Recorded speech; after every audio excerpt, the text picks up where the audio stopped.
Hey, business building warrior, welcome to Silent Sales Machine Radio. This is your host, Jim, coming at you with a guest today who's another member of our community, another proven Amazon course student who's seen some incredible success. He's been in our community for coming up on 20 years, believe it or not. Back before we even had the proven Amazon course, a long time ago, this was a paid membership group. Now we have a free Facebook group instead. Instead of charging people, we made it free and the group continued to explode and grow. We're up to about 72,000 people in our free Facebook group. But Ray was with us back when it was a paid group. So you're going to hear a little bit of the history of this community, some of the things that he's implemented. He's got a multiple income stream strategy that's working well. He's set to grow tremendously this year. He took a long period of time off working on a software project, as he shares today. But he's been with us a long time and he's kind of re-engaging now recently in the past couple of years or so. And he's seeing some incredible results. And he's going to share that today. He hasn't made millions of dollars yet, but he's built a business that allows him to make this his full-time income. And he's built a great lifestyle around it. So I'd love introducing you to today's guest, Mr. Ray Hunt. Let's jump on the interview. So Ray, welcome to the program. Hey, thanks for having me. It's a pleasure to meet you, my friend. I'm eager to get into your story. Let's go.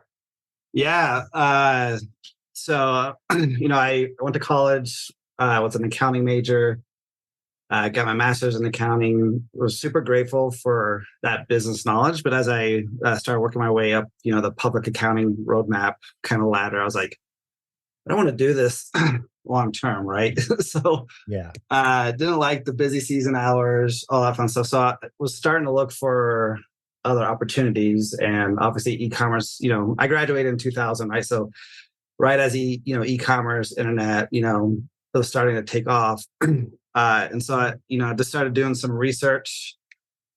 At that time, right, the eBay was the hot topic, of course, and so I ran across this guy named Tim Knox who sold on eBay, and I'm like, okay, I was like, just trying to decide how do I learn more about eBay, and he had a early internet show with a guy named Dan Miller who had a 48 days, created, a book.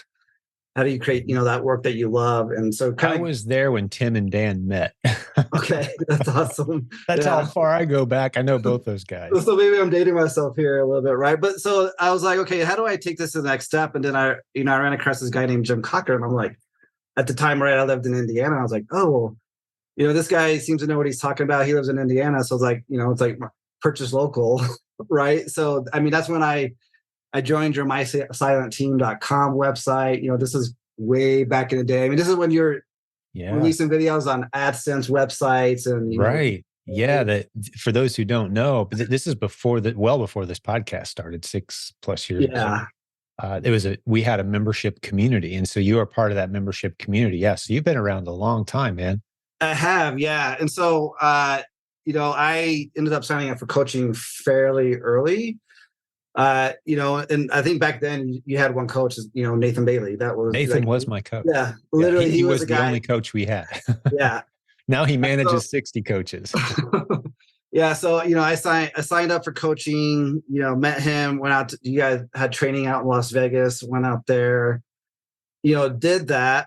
All that to say, I did that, and at the time it just wasn't for me. Like it was nothing against the coaching. It was nothing against what was being taught. Like, I ended up having. I was learning, but I just couldn't make eBay work.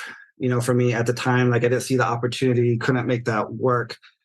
But what that did is that lit a passion for me to just like I was learning that I love technology, and so through all that, I was able to start with an early tech company that was out of Indiana, and use my accounting background and a lot of those skills that I was learning, from that community. I was able to kind of shut that stuff down. We were having a second kid who was going to have some medical issues. So like the time just wasn't right for a lot of this stuff. And it was nothing against the community, right? It was just a purely business decision that I made at the time. And so still was a part getting your, newsletters via email, not really reading them, but just kind of perusing them every once in a while. But was able to help, grow that software company to a pretty significant, from under $1 million to about $25 million, one of the key leaders there. So I was living in Indiana, and I was able to move to Colorado. We opened up an office out here, but we ended up the founders ended up selling my company, ended up exiting that, and then kind of the next question was like, well, okay, what's next? Like, do I go get another job? Do I, try to see what else? And then, just I happened to open, some emails. This was right before COVID. And so a pretty good leap forward into the future. We're going from the year 2000 to about the year 20 years ago, 2020. Yeah, right. Like, I mean, so and obviously e-commerce has transitioned, right? And when I saw the Amazon opportunity, I was like, okay, I got this. I could see the opportunity there.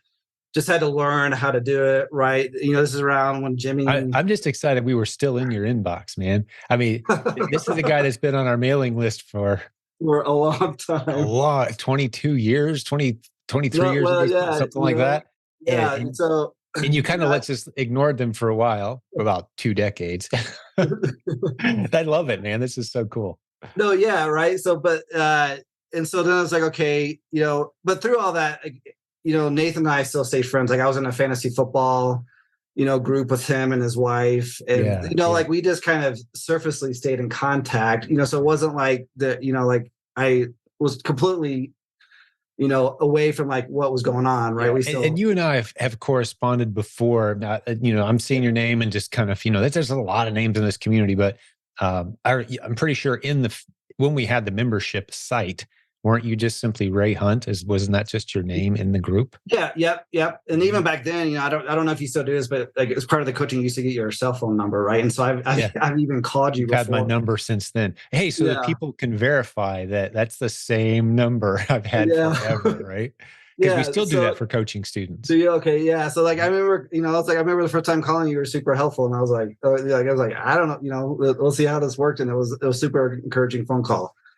Awesome. So all that to say, it's just been a while. Yeah. Yeah. Right. Yeah. And so all that to say, like I started, full circle, right? I came back into this and it's like, okay, I really want to see if I can make this work. I started doing, the retail arbitrage opportunity. And to be honest, like I really struggle with it. Like I know some people will have success. I believe the success stories are out there. That was not me.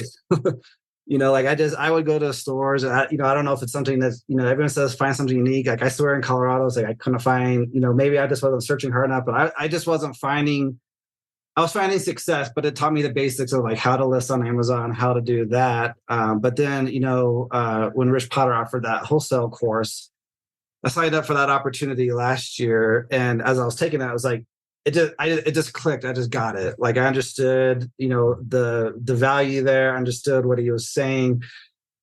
Using all the software that he uses for the research was right up my wheelhouse, just coming from a tech background.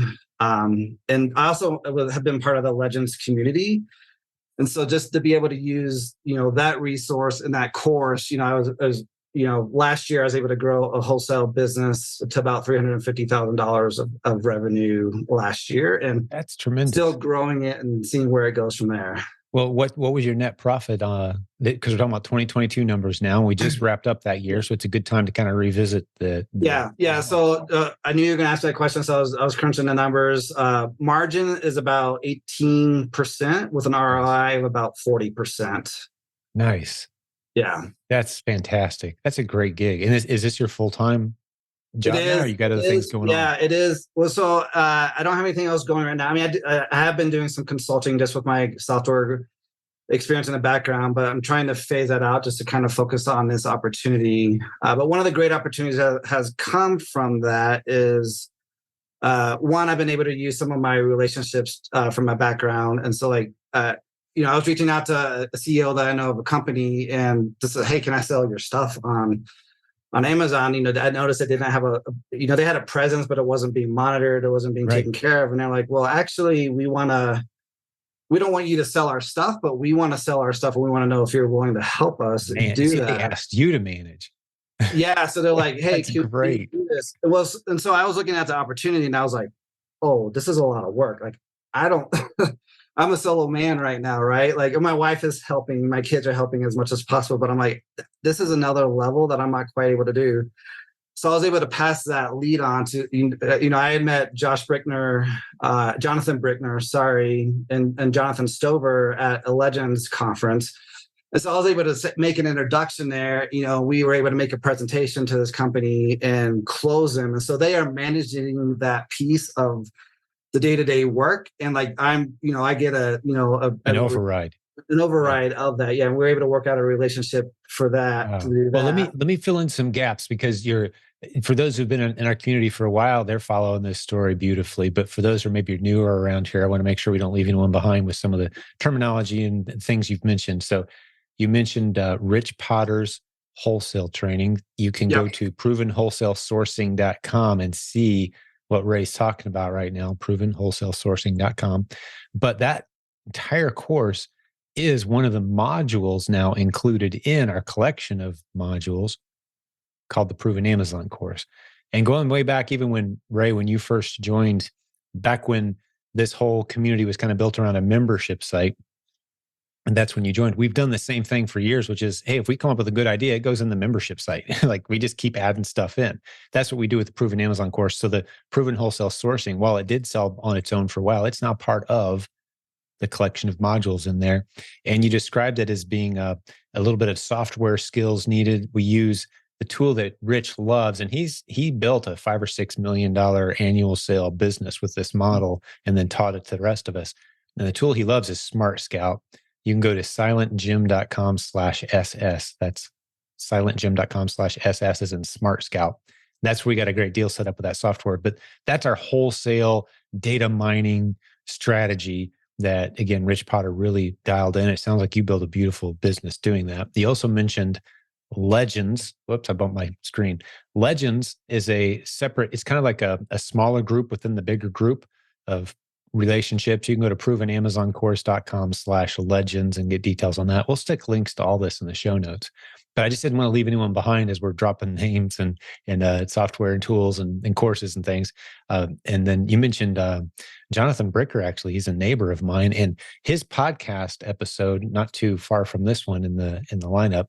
But he's another guy that just jumped in this community, took off. He's doing great things, and we had a good, fun interview here not too long ago on this show. And just shows the power and the benefit of the connections and the relationships in this community, and the things you can do by getting to know some of the good people who are around here. And I love that you mentioned, we call it the PPP model, and I'll give you the microphone back in a minute, but I want to make sure people understand. I got excited there when you mentioned a business was asking you to take over.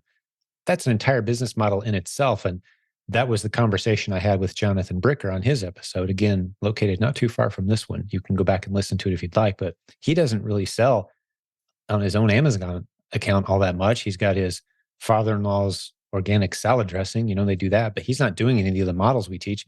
He's helping businesses get set up on Amazon, and he's doing it professionally. That's what he does full time. And there's no reason anyone else couldn't do that too. That's another module in the Proven Amazon course, is the PPP, Proven Product Partnering course. It's sold as a separate course, provenproductpartnering.com, or as a free module inside the Proven Amazon course. And that's a mouthful, but I didn't want to leave anyone behind. If I don't take the time to do that, we get a bunch of messages from people saying, hey, what was that about? What's that Proven Product Partner? What's PPP? What is that? So now I've given everybody what they need, and we can get back into your story and kind of how you've built what you've built, and we can go wherever we want from here. What comes to mind, Ray? Yeah, no, well, I was just going to say also, so I transferred that one, but I've also since then been able to bring on another client that I was selling their products as well. And they were having a ton of minimum advertised pricing violations on their listings. Other sellers jumping on. Yeah. And they had 5 approved Amazon sellers, of which I was one of them. But I was the only one reaching out to them, saying, hey, like, how can I help? Can we have a conversation around this? And they knew enough, but not enough, like, to kind of take it to the next level. Well, it finally got to the point where I was like, either I'm going to have to sell all this stuff and just move on, or like, is there a way for us to take this relationship further? And so that's led, to me actually being able to close them in October, November of last year. I I had been selling their stuff, for 9 months, so I knew the brand pretty well, and the listings were pretty well established. That's allowed me to exclusively take over their account as well, and we're transitioning, kicking everyone else off of that Amazon listing, including my selling account, but I'm managing that account under their brand. Right. Improving the pictures, improving the listings, and so I was able to take that knowledge, that I got from that, from that first opportunity, and also bring it in there as well. And so I have, a minimum retainer coming in from that, so right now, I'm bringing in $3,000 a month just at a minimum to manage their listings, and hopefully we can grow that up to $8,000 next year there as That's well. awesome. Yeah, I so love all I have this to story say, because there's I'm so many just ways we diving can in. win Yeah. as knowledgeable resellers. Yeah.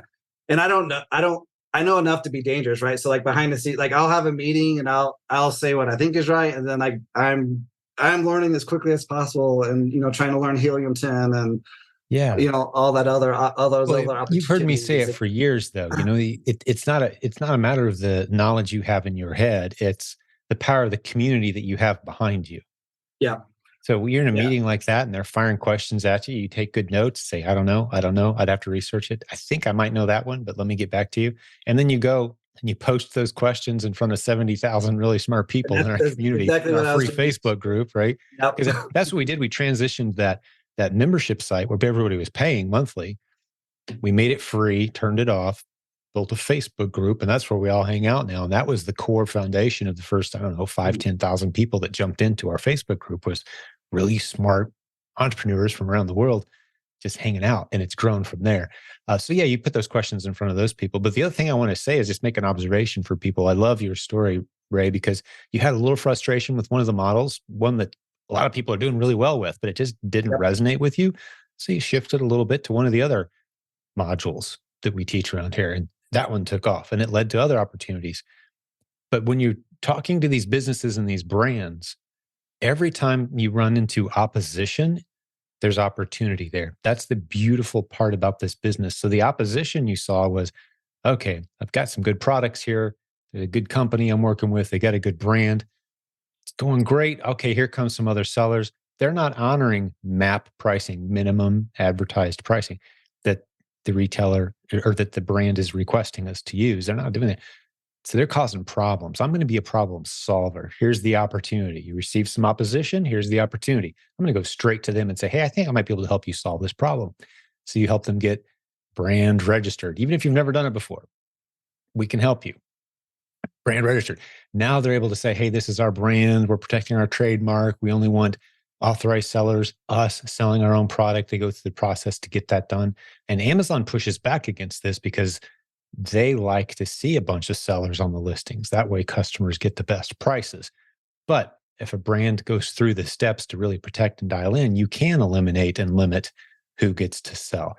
And that's a cat and mouse game. But the beautiful part of that cat and mouse game is in the position we're in, we're the middleman that wins either way it goes, right? Yeah. That's the position we're in. But I would say it's been interesting for me because I think these are the two models that I really want to expand upon this year, and flavoring in a little bit of online arbitrage, here and there. But I feel like our bread and butter, at least for us as a family and a business, is going to be wholesale and the PPP model. But it's just interesting to be able to see it from both ends, right? Like from an Amazon seller, I hear the stories of like cease and desist letters. I mean, I got one today, right? And if it's fake or not. And yeah, calling Jeff Schick, is this legitimate, legal? Do I need to worry about this or not? Right. I have him on retainer, so I'm super, Good. I was fretting for a long time whether I do this or not. And I'm like, you know what, for the price that he charges per month, I mean, a coffee a day to help me sleep better at night, it's totally worth that price. That's a great marketing tagline. I'm going to give him that one if he doesn't hear it. Because my wife and I were so I can sleep at night. It's like we need to just do this because it's like it's going to help both of us sleep a lot better. Yeah. So those who don't know, we're talking about my good buddy jeffschick.com. The vast majority of his client base is listeners to this podcast episode. He kind of emerged out of this community and he helps with Amazon policy and legal issues. He's a lawyer. And the beautiful thing about Jeff, just to cut straight to the chase, is for, like you just said, a couple bucks a day, you've got someone on retainer now that can help you with anything. And his success rate is like 99.9% with anything you throw at him, as far as keeping you from facing any kind of serious consequence, as long as you pay attention to his advice. But I don't know that he's ever lost somebody to permanent suspension. So he's just really good. He's good at what he does. We'll just leave it at that. But yeah, so when you get into some of this confusing red tape and some of that, I even kind of, you're an accountant. I think you'll appreciate what I'm saying here. The complexities of dealing with the IRS are almost job security, whether you like it or not. For your account, it's like, yeah, you need an accountant, man. You can't do that on your own. There's 8 billion pages of IRS code. You're going to need an accountant. Well, it's kind of like that as being an Amazon seller. It's like the complexity is kind of what protects the opportunity. There's always more to learn. There's always new things that you're going to run into. But the nice thing about being the position we're in, again, is if a company wants to sell on their own, hey, we can help you. If they're willing to let us sell their product, hey, we can help you. Either way, we can help. It's like we're on the side of the IRS and the client at the same time, almost like an accountant would be. That's kind of the position we're in as resellers. So there's always a way to win, always a path forward. And I can tell you this too, Ray, you've been around long enough and you've heard me talk about enough things. You know the word proven actually means something here, right? After 22 years or whatever it's been, the word proven means something. And we got some things coming down the road here in the next few months that are going to get you excited about online arbitrage again. Guarantee it. You're going to be like, okay, PPP, wholesale, and OA, because some of this stuff we're doing is I just got off a call right before this podcast. I'm still kind of hyped about it. Never seen it before.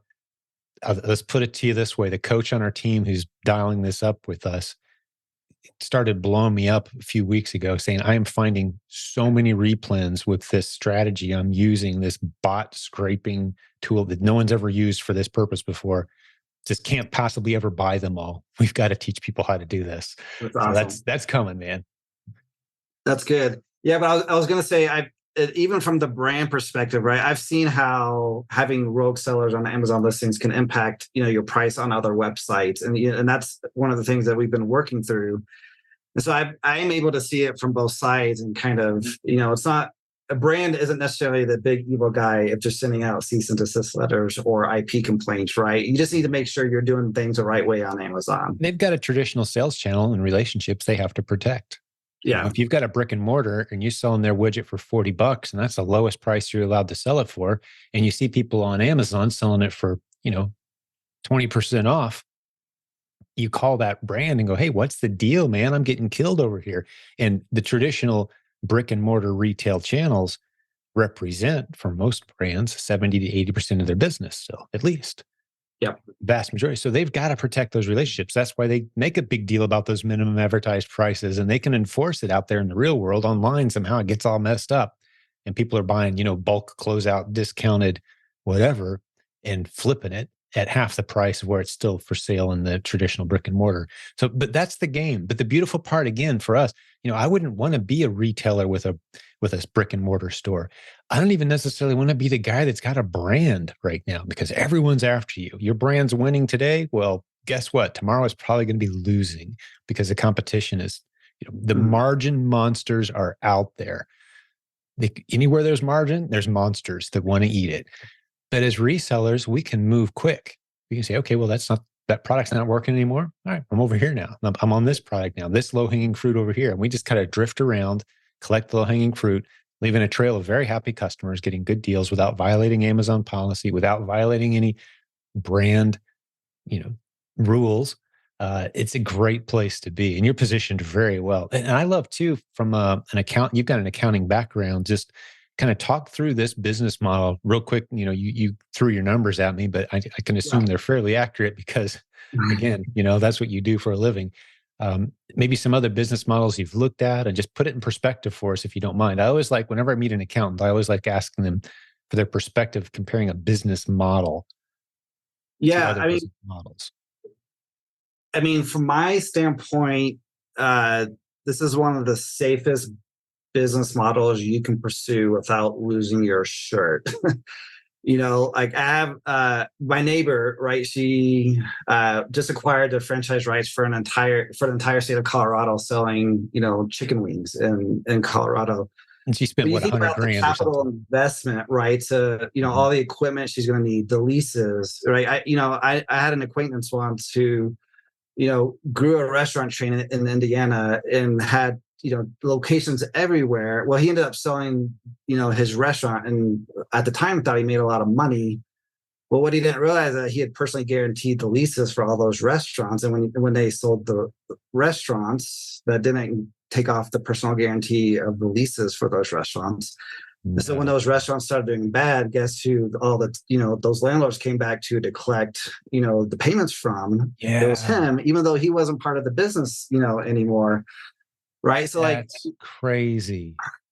Yeah. Right. Wow. Well, I don't know who his lawyer was, but that guy needs to be taken to task for sure. Maybe, right. Maybe so. I don't know what happened after that, but that's terrible. I love stories like that, but I just feel so deeply for that guy. It's like bills on bills. Like, oh, guess what? This little piece of paper on page 87 that you didn't sign here, that's going to cost you the $1 million you thought you just made. Oh my gosh. Right. Yeah.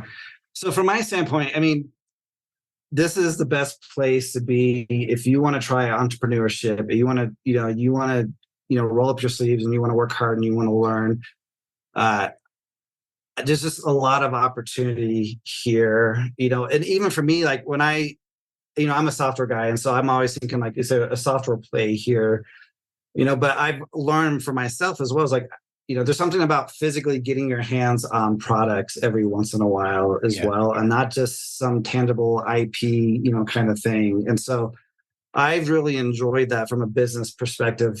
There's just so many different opportunities, even people like Jimmy Smith, right? He started off doing retail arbitrage, but now he's got a successful software company as well.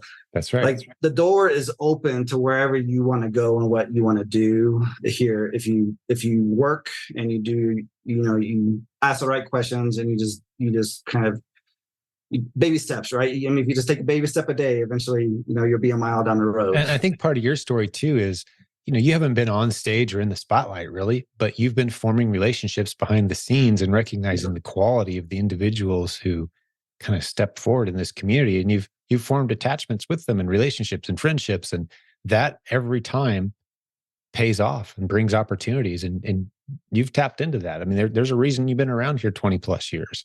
Yeah. And it's also like, just because it doesn't work today doesn't mean it's not going to work further down the road, right? I'm a testament to that there as well. Yeah. Just keep trying, keep testing. And I think kind of what's in between the lines of the way you just described it is the risks are so low. Yeah. And to state it differently, there's no reason to take big risks. There just isn't. If you're in any kind of model where the risks are big and you're hoping it all works out 6 months, 2 years, 5 years from now, okay, God bless you. Good for you. I hope it does work out great, but it's not a necessary thing to be a successful entrepreneur anymore, to take those big risks early on. You can wade in nice and slow. Yeah. And for me, the biggest risk here, right, is maybe losing $5 on the item. That you're testing. Yeah. Not losing, $500,000 because you bought you open up a restaurant and then COVID hit and you had to shut down. Exactly. Yeah. So we're constantly testing small. And I would even say the worst case scenario isn't losing the cost of the inventory you bought. If you're doing it, following the replen system, especially, you're looking at the history of that product. Your confidence level is extremely high that your worst case scenario is a break-even scenario. Yeah. The vast majority of the time. And then your best case scenarios are these incredible return on investment numbers that, you can't get anywhere else. And you scale slowly. And if you're willing to scale slow and learn the system, you're just another more proof that this stuff works. Yeah. Hey, we'll get back to the show in just a second, but I've got to tell you about a great sponsor who's just joined us. I'm talking about Seller Board. This is a very popular service used by many Amazon sellers in our community because they understand how important it is, how crucial it is to know your numbers. How do you know how profitable you are? All those fees, the different expenses, the cost of goods sold. How do you track it all? Seller Board is phenomenal. Starting as low as just $15 a month with a 2-month trial on top of that. You really need to check these guys out. Get over to silentjim.com/numbers. Again, silentjim.com/numbers. It's time to know your numbers. It's an accurate profit analytics software tool just for Amazon sellers. They've been doing this since 2017. It is a really cool tool doing some things that I'm unaware of anyone else doing. So the pricing starts at $15. Like I said, get your 2-month trial at silentjimdotcom/numbers. And then your best case scenarios are these incredible return on investment numbers that, you can't get anywhere else. And you scale slowly. And if you're willing to scale slow and learn the system, you're just another more proof that this stuff works. Yeah. Well, what else do you want to talk about, Ray? Yeah, what else is on your mind? One of the things I'm kind of tossing around right now is like, do I get a warehouse, hire some employees? Mm-hmm. Do I use a prep center? I'm kind of leaning towards, I use a prep center right now, but like that model there is always there. And I'm just curious from your experience, like where do you land in that discussion? I've seen it go good and bad for people going both routes numerous times. I think if you're really in it for the long term, it starts to make some sense. If you can get a really good lease on a really good place and, lock in some friendly terms. And, these are all just math decisions, though. How long are you going to be playing this game? Are you trying to build something you can sell? The more employees you add, the more complexities and commitments, just like your friend who had all these leases. He thought he was doing great. And then he looked at these leases like, oh no, my name is still on these and I got a 10-year contract. I got to pay it off now. And that's not necessarily a problem with the next guy that buys your business. There's a lot of moving parts. So my preference, this is just kind of Jim's preferences, keep it small and simple. So you could turn the whole thing off in about a month if you had to. And it keeps right on rocking, making you money. You could hand the keys to someone else if you had to, and it keeps right on making you money. So with that kind of, eliminating yourself and eliminating the red tape and the contracts and the complexities, you want the maximum possible potential for profit and growth, while the minimum of long-term commitments that would tie you down to being in one physical location or having your name on a lease, or, that's the way I process. If we're going to talk about having a business that fits in my pocket, I can go anywhere in the world anytime I want to. Let's make that a reality. And that means giving someone else a little bit of that margin for the convenience of having, I don't got any extra keys in my pocket for any buildings that I leasing, right? Yeah. I say that being the guy who's got a decent lease on a good piece of property, and the guy keeps giving us a good deal, so we keep renewing, and we do our own prep, and we do the prep for a handful of other people, and it's profitable. But if I had to transition that very quickly, within 30 or 60 days, find other roles for the good people on my team and get them sourcing and shopping maybe from home and prepping from home or something, and get rid of that lease. So for me, I'd rather see, I look at leaders in our community like Leah or Jessica that put the OAS course together, oasimplified.com, another module inside the Proven Amazon course. But they showed how they sell about 6 figures a month from home, never seeing or touching their inventory, no warehouse. Their returns are even being managed by somebody else. We talked about that on a recent podcast episode that hasn't come out yet, but you can say, hey, I want my returns to go over here. And there's a service that sells those for you on eBay. It's awesome. We'll stick a link to that service in the show notes today. But yeah, all kinds of cool things happening out there where you can, for a little bit of your margin, automate, have someone else doing it. And I guess the cleanest way to say what I'm trying to say is the more valuable you are to your business, the less valuable your business is. So don't make yourself valuable. Right? Yeah. You want to be an unnecessary asset. You don't want your name on any necessary assets. You want other people doing those things. So if you, out of choice or necessity, vanish for 3 months, it keeps on rocking. Yeah, and I had a similar thought process, and for now, at least, I've landed at working with a prep center, and I tend to drift in that direction myself. Okay, but you're giving up margin doing it. Well, I am, but and I'm also finding it. I ended up going with the local prep center just case. My personal, at least right now, my process that if there's an issue, I want to be able to get down to the warehouse, and at least help solve, which has helped me a couple of times. I'm sure that could be solved remotely, right? But that's just kind of where I'm at personally. Oh no, local solutions are awesome. when the Yeah. phone stops ringing, you're like, what's going on? It's good to jump in the car and get down there and like, oh, okay, death in the family, shut the doors for 40. Hey, how can I help? Let me come in and prep my own stuff. All right, cool. It's all right there in the corner. Right. I mean, working with people that proximity matters, man, even in the internet age. Yeah, and it's been super helpful. We got hit by the restock limits pretty hard in Mhm. Q4. I went from, let's say I went from like 10,000 units of storage, down to 2,500 over the course of like, a couple of weeks. And, I was starting to purchase based off of those numbers I was seeing for Q4. Mhm. And suddenly I had all this inventory, coming, and I'm like, I don't, what do I do with this stuff? And so and they are able to ship, but like, they like to ship larger quantities. Well, like I'm waiting for my space to open up, and like Amazon's reducing it by 50 units because I'm not using it. And so like I was able to just say, hey, let me pull some of this stuff, right? And just I can, it's already been prepped. Let me keep it in my garage and just get it out the next day. I understand you've got other client commitments and you may not be able to turn on a dime all Yeah. the time, but gave me the option to keep my The restock. value of proximity again. Yeah. And you can Yeah. merchant fulfill some of that even if Amazon's limiting your space. Hey, I'll ship it as it sells if you have to find a neighbor across the street or something. There's Yeah. always a creative solution for these things. It sounds to me like you're mostly FBA, but have you done any merchant fulfill as a solution there? I haven't, honestly, I don't want to do it. Like I don't want to ship stuff. Hey I man, don't you're want an to ship it one accountant. time to Amazon's warehouse. So You are an accountant. This yeah. is a math problem. I mean, I'm having a hard time even prepping the stuff myself. I mean, Mhm. But I we mean, bought. like, you got a sweet old lady across the street with an extra room in her basement. You know what I'm saying? There's creative solutions to all these things, and there's money there. If you're not Yeah, merchant fulfilling because you've run out of space, there's creative ways around that don't inconvenience you. They just put more money in your pocket.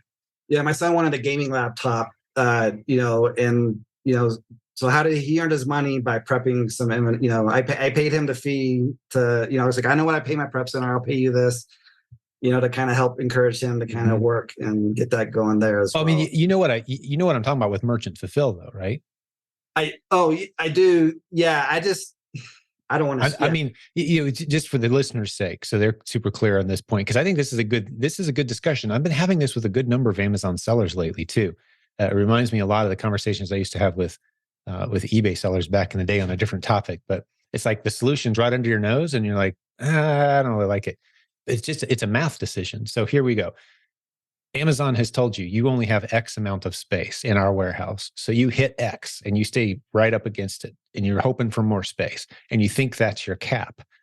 Well, no, that doesn't have to be your cap. If you can ship products to customers yourself as they order them, you can merchant fulfill instead of using FBA. So the next thing is, well, I don't want to have a lot of stuff in my house and boxes and tail. I'm trying to get away from all that. Okay, well, the little old lady with some spare time and willing to do that stuff for you is just as good as an Amazon prep center, probably better as far as you being able to keep track of your inventory and get it out on time. So your orders trickle in 5, 10, 15, 30 orders a day. You got 2 or 3 neighbors packing and shipping boxes as their business, a teenage kid that comes to your garage, or, there's creative strategies to make Okay. sure that you continue meeting the demand customers have, even if Amazon doesn't have the storage space for you. That's what I'm saying. It doesn't have to be you. And it's no new inconvenience on you once the system's set up, which takes a couple days if you got the right person. You don't need a warehouse, don't need a prep center. It doesn't have to be your garage. You with me? That's what I'm trying to Yeah. say. No, yeah. Sorry, I was going back to FBA, but yeah, I get what you're saying about merchant fulfilled. So Yeah. It's something to explore because there's no cap on that. yeah, yeah. No, I probably should look into it. Oh, you definitely should. I just put $100,000 in your pocket over the next couple of years if you go out and do about a week's worth of work on what I just said, for sure. If you're hitting, because how often are you hitting that cap where Amazon's saying no more Oh, constantly, I'm right? there. I'm there every day. Yeah. I have an order that I'm placing today that's going to put me within 10 units of my cap again. That I'll say it to you differently. So an accountant kind of like gets motivated and can't sleep tonight, right? It's like if you're turning $10 bills into $20 bills, and Amazon's saying, whoa, whoa, whoa, that's all the $10 bills we can take right now. That's all the inventory we can take right now. I'm giving you a way to say, okay, you can keep right on rocking without Amazon. No Yeah. extra inconvenience in your life. You order more product. You just need to have somewhere to land besides your kitchen table so your wife's not mad. That's the No. only problem you're trying to solve right now. And there's a lot of creative solutions to that locally, again, where you can maintain control. And maybe it's not your prep center. They don't want a merchant fulfill. But again, friends, neighbors, teenage kid comes to your garage, whatever. There's creative solutions there. Yeah. One of the things that did happen for us is, we hit our cap on our standard. We actually hit our cap on apparel as well. We sell, a lot of women's accessories that kind of fall within that apparel space. But like all of a sudden I saw the shoe bracket and I'm like, it's a zero. So like we are in negotiations with a smaller shoe brand. They've approved us to be able to sell their stuff. And so like I never would have even thought about going into that, had this not happened in Q4. And, it's like, I'm a little hesitant about selling shoes, especially with the variations, but like we'll just kind of tread lightly into it and just see what it does for us there as well. Yeah. Another example of opposition kind of driving us into opportunity. That's why I think it's so valuable to keep a business journal and to write down these, especially when you feel like you're facing kind of a mountain or a confusing or difficult decision, and you kind of write down and process through and you make a decision. Every time you look back over your shoulder, just a few weeks or especially months or a couple of years later, like, wow, I made a mountain out of that thing. And it was just so crazy. And I ended up doing the right thing. Or I learned a lesson. I focused on the lesson instead of the loss. And I learned a valuable lesson there. But those journals can be very powerful because, I help sellers process these decisions constantly. And it's always fun for me to just drop a couple of nuggets that, a little 2 or 3 point degree shift to the right. And suddenly, hey, there's another income stream, $5,000-$10,000 a month income stream. No new work for the, it's easier to help people who have momentum and the people who are kind of skeptical to start and they have 1,000 really, the wrong questions and they haven't convinced themselves yet. Those are harder people to work with. But you've got great momentum, great relationships, contacts. You can pivot easily. You've been doing this a long time. There's a lot of ways you can go to really grow, as I'm sure you know. Yeah. Yeah. So another question I have for you, I've been to the ASD trade show way back in the day is it still a valuable show to go to? Is it something like I'm going to Orlando Market next week, but like I'm just trying to prioritize what trade shows that I hit up. I would say a trade show is a great investment if you go in knowing why you're there. Just about any trade show is, assuming they've got products that they're looking for people to sell more of. And one of the strategies I think you should use, no matter what trade show you go to, ASD or any of the other ones, they're all the same to me. It's just a matter of how many vendors are there that potentially have products that could be sold online. I ask them, do you guys allow Amazon sellers? They'll either say yes or no, adamantly. Not gonna be, well, it's something we've been thinking about. Most of them have already thought about it at this point. The ones that are kind of thinking about it, assume it's a yes and just proceed. If they say yes, you're like, hey, okay, I'd love to get a full catalog of all your stuff. I mean, I love what you guys have brought here today, but I'm assuming you guys have a pretty good list of products. Could I get that on a spreadsheet? Then you do a replen search and you just see, is there something there or not? Take you a few minutes, give it to your virtual assistant or do it yourself and just see. There's potentially start digging in, building a relationship. If they say no, like, hey, great to meet you, walk away. Or they say, is there a reason you don't? Are you looking, how are you guys doing on Amazon? I'm just curious. I'm not looking to sell your stuff. I'm just curious, how's it going for you on Amazon? And they may say, man, we just got all these resellers and map pricing has been a mess and blah, blah. We tried to hire someone to manage it for us and we just wish Amazon would go away. Well, they're basically saying, hey, would you be a PPP consultant for us? They just don't know that's what they're saying. So you can have those conversations if you want to. Or you can just kind of swing through and grab the low-hanging fruit saying, hey, can I get your product list? And then go back and do replen style searches, research, the way we teach in the Proven Amazon course. Does this have some momentum? Could I jump in alongside these other sellers, make some good money? Look for those underserved listings, as we call them. But yeah, always time well spent to get in front of people who have products that they're trying to sell more of. Always time well spent from my vantage point. Yeah. And you'll find more business than you know what to do with. And you'll probably walk away with 50 leads. Like, okay, I got to narrow this down to like the 5 or 7 that I'm most excited about. That's all I got time to think of right now. Right. Because you really are like, you're a glass of fresh, cool water walking into a desert. Like, who wants some? Everybody needs what you've got. that's the vantage point I have. And that's been my experience. I mean, I went to a trade show this past summer and I was exhausted in 3 or 4 hours from all the people. Like, I just said, hey, I'm the Amazon guy. They didn't know me. They'd never heard of this podcast. I just said, hey, I'm the guy who knows how to sell things online, specializing in Amazon, part of a really large community. That's really all we do. Like, wow, could I call you sometime? I have so many questions. I'm like, I can help you right now if you want. And just like, bam, bam, bam, bam. Everybody out there needs what we've got. And if you can build relationships around that, absolutely. ASD or any other trade show, go for it. And get used to using that powerful tool, that your mouth, communicate, share. Here's the idea. Here's who I am. Here's what I do. Speak it with confidence. People aren't going to ask for your business card, your credential, your college degree. They don't care. You're the guy that knows how to sell on Amazon. I'm putting you in my contact list right now. That's the experience you're going to have. Unless they think you're just another Amazon seller that wants to kind of pillage their list, and drop the prices into the basement. Don't be that guy. Be the relationship guy. Yeah.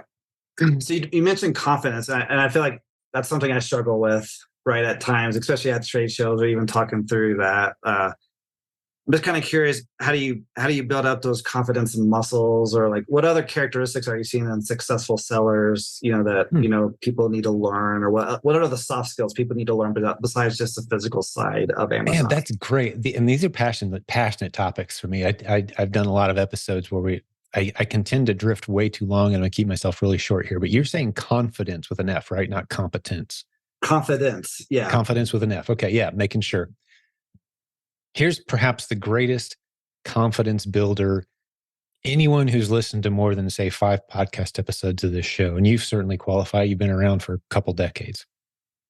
So to me, there's a part of me that when I hear you say that, Ray, that kind of laughs a little bit. Like, really? You've been doing this for 20 years and you lack confidence? I mean, the perspective I have is, if you've been doing this for more than 5 minutes, you know more than 95% of the people out there.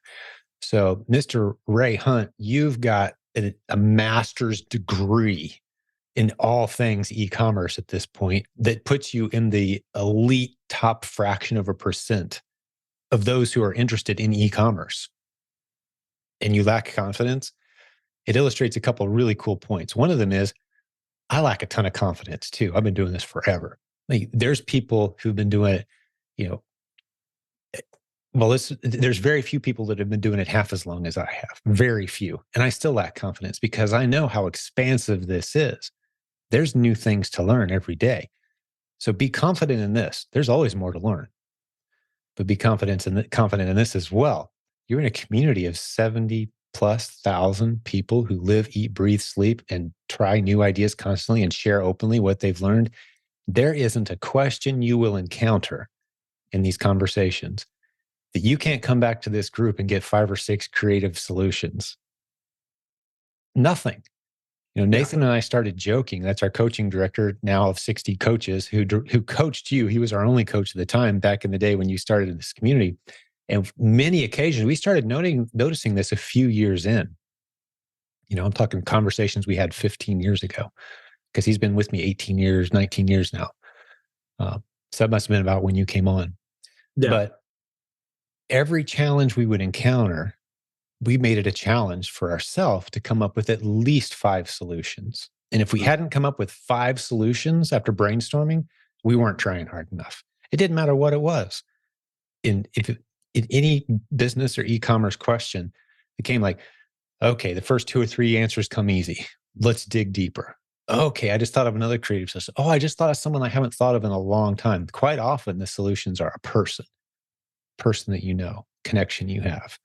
I think this guy was working on a project, something like that. Let's reach out to him, see what he knows, right? So a lot of times your solution list is just a list of names of people. So let that be the source of confidence, not what's in your head or your ability to quote statistics eloquently on demand in front of with a spotlight on you in front of 1,000 people. Like, you don't need that kind of confidence. You just need to be able to say a simple phrase like, I'm part of a community of tens of thousands of people that been living, eating, breathing e-commerce for 20 years. Like, those are some of the best friends I have. If we can't figure it out, there's literally no way anyone else will be able to. That comes across as a pretty confident statement. Yeah. right? And it's no longer about you and your knowledge. And then, for some people, just even speaking to others is the challenge. And for people who have that, I'm not saying that's your challenge, Ray, but for people who do struggle with that, I say read out loud. That's a tip from Rabbi Daniel Lapin, a good friend of mine, who talks about leadership, and the most valuable tool you have as a leader is your mouth. Use it. Use it more. Read to yourself out loud. Read great speeches. Read great orators who have delivered important messages. Read good books, but just read them out loud. Excuse me. And that will really develop your ability to verbally communicate and be confident in those moments when you feel like, okay, I got to perform here, even though no one cares in the moment. As long as you're not looking at your shoes and kind of drifting back and forth and like, nervous schoolgirl giving her first speech in front of her class, kind of, you don't want to do that. Just, your stuff. You've been doing this a long time. Tell them what you know, tell them what you don't know. Let's connect soon and get on Zoom and talk this through. Don't make it rocket science. Does any of that help? That's the thoughts that come to mind for me. And I could go all day on that topic. Well, yeah, that is helpful. I think it's also just getting used to being told no, right? It's just being rejected. It's just absolutely. That's a vital skill. And I forget to mention that one because I've gotten so good at it. But, I sold software for Microsoft for 7-8 years before I jumped into e-commerce 20 years ago. So hearing no is a gift. It's a gift. You've just saved both of us so much time. Yeah. Because, sales is about helping people with solutions that are really going to improve their life. And if they're not a candidate for that, then let's move on quickly. Let's get to know as fast as we can. That's a good thing. And we're still friends. And there may be a yes somewhere else later that, but for some reason, our culture's told us that, turning down a salesperson is a moment of shame for the salesperson. No, this wasn't a good fit. We were just exploring if it was or not. You're solving people's problems. And if your solution doesn't solve one of their problems, then there's something else we could talk about right now and still be friends. Yeah. Right? That's all sales is, solving people's problems. Some people have the problem, some people don't. The only way for us to find out is to talk about it. Yeah.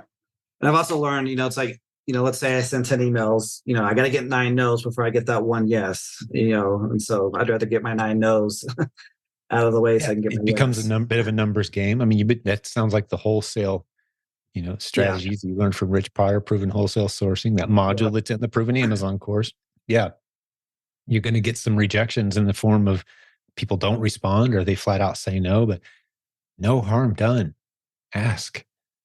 Yeah. The number of great business models that have popped up out of this community just because person A had a random conversation with person B and asked a few questions and it took off to the races. We really are in a new frontier where opportunity is everywhere. So the only way to mess it up is just kind of sit back and wait for things to happen. Get out there, ask questions, have conversations. That's why people swear by our live events too. Have you been to one of our live events yet? I haven't.